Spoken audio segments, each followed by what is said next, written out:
మన దేశపు రాజకీయాల్లో ప్రధానమైన నేతల విషయంలో 2024 ఎట్లాంటి ప్రభావం చూపిందో చూసే ప్రయత్నం చేద్దాం.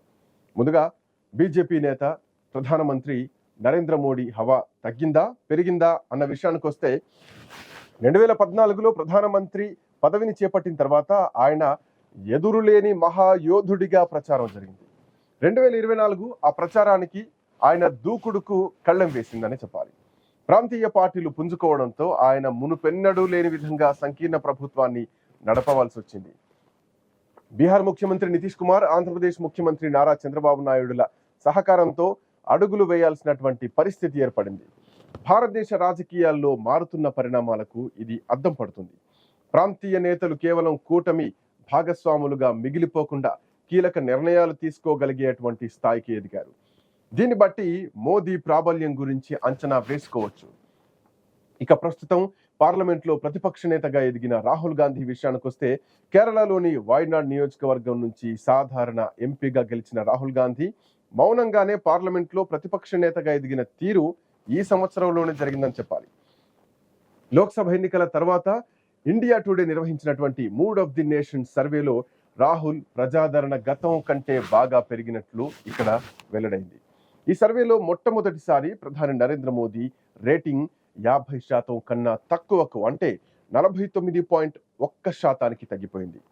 అదే సమయంలో రాహుల్ రేటింగ్ 13.8% నుంచి 22.4% పెరిగింది. మోదీ రేటింగ్ 2019 ఆగస్టులో 71% ఉంటే ఆయన ప్రజాదరణ రాను రాను తగ్గుతూ ఉండగా రాహుల్ ఒక్కొక్క మెట్టు ఎక్కుతూ ప్రజాదరణను పెంచుకుంటూ వచ్చారు. 2024 సంవత్సరం ఆయనకు మేలు చేసిందనే చెప్పాలి. ఆయన వదిలేసినటువంటి వాయనాడ్ నియోజకవర్గంలో ప్రియాంక గాంధీని భర్తీ చేసినటువంటి తీరు కూడా జనానికి బాగా నచ్చింది. అంది వచ్చిన అవకాశాన్ని ప్రియాంక గాంధీ వాద్రా సద్వినియోగం చేసుకున్నారనే చెప్పాలి. అలాగే గతంలో దేశ రాజధాని ఢిల్లీలో జరిగినటువంటి నిర్భయ ఘటనను గుర్తు చేసే దారుణమైన విషయం మరోసారి దేశంలో పునరావృతమైంది. అయితే ఈసారి అది వెస్ట్ బెంగాల్ రాజధాని కోల్కతాలో జరిగింది. ఆర్జీకర్ అత్యాచార ఘటన మహిళల భద్రత విషయంలో మనం పెద్దగా పట్టించుకోలేదన్న విషయాన్ని గుర్తు చేసింది. 2024 ఆగస్టులో కోల్కతాలోని ఆర్జీకర్ హాస్పిటల్లో ట్రైనీ డాక్టర్పై అత్యాచారం చేసి హత్య చేసిన దారుణ ఘటన దేశం మొత్తాన్ని కూడా కుదిపివేసింది. హాస్పిటల్లోని సెమినార్ హాల్లో జూనియర్ డాక్టర్ మృతదేహం లభ్యమైంది. ఈ ఘటన దరిమిలా కోల్కతాతో సహా దేశంలోని వివిధ ప్రాంతాల్లో పెద్ద ఎత్తున నిరసన ప్రదర్శనలు జరిగాయి. ఈ కేసులో ప్రధాన నిందితుడిని అరెస్టు చేసి జైలుకు పంపించారు. ఈ ఘటన తర్వాత మహిళలపై లైంగిక వేధింపుల అంశం మరొకసారి చర్చకొచ్చింది. బంగ్లాదేశ్లో కుప్పకూలినటువంటి షేక్ హసీనా ప్రభుత్వం ఇప్పుడు భారతదేశానికి కొత్త తలనొప్పిని తెచ్చిందని చెప్పాలి. 2024 ఆగస్టులో బంగ్లాదేశ్ రాజకీయ అస్థిరతకు లోనయ్యింది. పలు హింసాత్మక నిరసనల తర్వాత బంగ్లాదేశ్లోని షేక్ హసీనా ప్రభుత్వం అధికారం నుంచి దిగిపోయింది. ఆ తర్వాత షేక్ హసీనా బంగ్లాదేశ్ వదిలి భారత్కు వచ్చారు. అప్పటి నుంచి బంగ్లాదేశ్లో హిందువులపై అఘాయిత్యాలు పెరుగుతున్నాయి. ఈ నేపథ్యంలో భారత్ బంగ్లాదేశ్ మధ్య సంబంధాలు తీవ్రంగా దెబ్బతిన్నాయి. ప్రస్తుతం బంగ్లాదేశ్లో తాత్కాలిక ప్రభుత్వానికి మహమ్మద్ యూనస్ సారథ్యం వహిస్తున్నారు. ఆయన నిర్ణయాల మేరకు ప్రస్తుతం బంగ్లాదేశ్, పాకిస్తాన్లు దగ్గరవుతున్నాయి. అది కాస్త మన దేశానికి ముప్పు తేనున్నదనే విషయం కీలకంగా మారింది. ఒకప్పుడు బద్ధ శత్రువులుగా ఉన్న ఈ రెండు దేశాల నేతలు ఇప్పుడు ఒక్కటవుతున్నారు. కరాచీ నుంచి చిట్టగాంకు పడవలు నడుపుకునేంతగా వారి మధ్య అనుబంధ బాంధవ్యాలు పెరుగుతున్నాయి. ఇది ఖచ్చితంగా మన దేశానికి సంబంధించి భద్రతకు ముప్పు కానుందని అంటున్నారు విశ్లేషకులు. ఇక ఈ సంవత్సరం అంతర్జాతీయంగా కలిసిరాని కంపెనీల విషయాన్ని ఒకసారి చూద్దాం. 2024 సంవత్సరం బోయింగ్ కు కలిసిరాని ఏడాదిగా మిగిలిపోనుంది. ఏవియేషన్ దిగ్గజ సంస్థ బోయింగ్ తమ 737 మ్యాక్స్ కు గతేడాది ఎదురైనటువంటి సమస్యలు పరిష్కారం అవుతాయని భావించింది. అయితే 2024 మొదట్లో Alaska air Boeing 737 max 9 jet విమానం ప్రయాణం మధ్యలో దాని వెనక డోర్ ప్లగిన్ పనితీరులో విఫలమైంది. ఈ ఘటనలో ఎటువంటి భారీ ప్రమాదం జరగనప్పటికీ 737 మ్యాక్స్ 9 తరహాకు చెందినటువంటి విమానాల తయారీ నిలిచిపోయింది.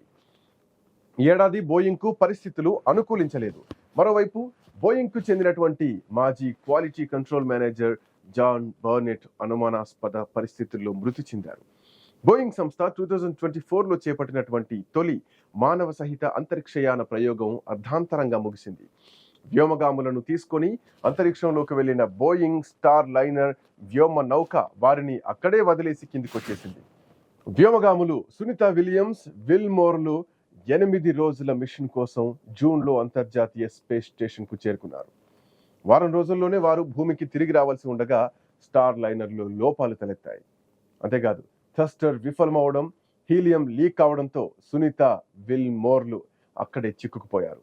అయితే ఎలన్ మస్క్ కు చెందిన స్పేస్ ఎక్స్ వచ్చే 2025 ఏప్రిల్ నెలలో వారిద్దరిని వెనక్కి తీసుకొచ్చేటువంటి అవకాశాలు కనిపిస్తున్నాయి. బాగా కలిసి వచ్చినటువంటి కంపెనీలను చూస్తే ఎలన్ మస్క్ కంపెనీలకు బాగా కలిసి వచ్చింది. ఆయనకు అపారంగా లాభాలు తెచ్చిపెడుతున్నటువంటి కంపెనీల్లో టెస్లా, స్పేస్ ఎక్స్లు ప్రధానంగా నిలుస్తాయి. వీటికి ప్రస్తుతం అనివార్యంగా గిరాకీ పెరిగింది. రీయూజబుల్ రాకెట్ టెక్నాలజీ కారణంగా చవకగా ఉపగ్రహ ప్రయోగాలు చేస్తున్నటువంటి ఈ స్పేస్ ఎక్స్ కి అమెరికా నుంచి విపరీతమైనటువంటి డిమాండ్ ఏర్పడింది. భవిష్యత్తులో ప్రతిష్టాత్మకమైనటువంటి ప్రాజెక్టులన్నీ ఈ కంపెనీకే దక్కబోతున్నాయి. 2024 క్యాలెండర్ ముగియబోతోంది. 2025కు సంబంధించినటువంటి కొత్త క్యాలెండర్ మన ఇంట్లోకి రాబోతోంది. ఈ సందర్భంగా ఈ ఏడాదిలో చోటు చేసుకున్నటువంటి అనేక అంశాల గురించి నెటిజన్స్ గూగుల్లో సెర్చ్ చేయడం సర్వసాధారణం. అయితే ఎక్కువ మంది నెటిజన్లు ఈ ఏడాదిలో సెర్చ్ చేసినటువంటి వ్యక్తుల గురించి ఒక నివేదిక విడుదల చేసింది గూగుల్ సంస్థ. అవేంటో చూడడంతో ఈ రోజటి ఈ I news year ending story special ముగిద్దాం.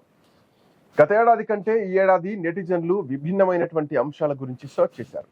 అమెరికా ఎన్నికలు మొదలుకొని అనేక హిట్ సినిమాలకు సంబంధించినటువంటి వివరాలతో పాటు వైరల్ అండ్ ట్రెండింగ్ అంశాలపై వెతికినట్లు గూగుల్ తెలిపింది. 2024 ఏడాదిలో ఎక్కువ మంది సెర్చ్ చేసిన వ్యక్తుల్లో హర్యానాకు చెందిన కాంగ్రెస్ ఎమ్మెల్యే, భారత మాజీ రెజ్లర్ వినేష్ ఫోగాట్ మొదటి స్థానంలో నిలిచారు. అధిక బరువు కారణంగా ఒలింపిక్స్ లో మెడల్ చేజార్చుకున్న వినేష్ ఫోగాట్ ఆ తర్వాత రెజ్లింగ్ ను వదిలేసి రాజకీయాల్లో అడుగుపెట్టారు. హర్యానా అసెంబ్లీ ఎన్నికల్లో కాంగ్రెస్ పార్టీ తరఫున పోటీ చేసి అధిక మెజార్టీతో గెలిచారు. బీహార్ సీఎం నితీష్ కుమార్ పరిచయం అక్కర్లేని పేరు. దేశంలో ఎక్కువ సార్లు సీఎం అయిన వారిలో నితీష్ మొదటి స్థానంలో ఉన్నారు. అలాగే ఏడాది గూగుల్లో ఎక్కువ మంది సెర్చ్ చేసిన వ్యక్తుల్లో నితీష్ రెండో స్థానంలో నిలిచారు. ఈ ఏడాది గూగుల్లో అత్యధికులు సెర్చ్ చేసినటువంటి జాబితాలో మూడో స్థానంలో లోక్ జనశక్తి పార్టీ చీఫ్, కేంద్ర మంత్రి చిరాగ్ పాస్వాన్ నిలిచారు. ఈయన దివంగత పార్లమెంటు సభ్యుడు, కేంద్ర మంత్రి Ram Vilas Paswan Kumar. Team India all rounder Hardik Pandya T20 world cup ను భారత్ కైవసం చేసుకోవడంలో కీలక పాత్ర వహించి అందరి దృష్టిని ఆకర్షించాడు. మరోవైపు భార్యతో విడాకుల వ్యవహారంతో వార్తల్లో నిలిచాడు. దీంతో ఈ ఏడాది గూగుల్లో ఎక్కువ సెర్చ్ చేసినటువంటి జాబితాలో పాండ్యా 4వ స్థానంలో నిలవగా 5వ స్థానంలో AP deputy CM Pawan Kalyan ఉన్నారు. ఏపీ అసెంబ్లీ ఎన్నికల్లో పోటీ చేసిన అన్ని స్థానాల్లోనూ జనసేన పార్టీ అభ్యర్థులు గెలిపించుకొని ఆయన రికార్డు సృష్టించడంతో పాటు నెటిజన్ల దృష్టిని ఆకర్షించారు.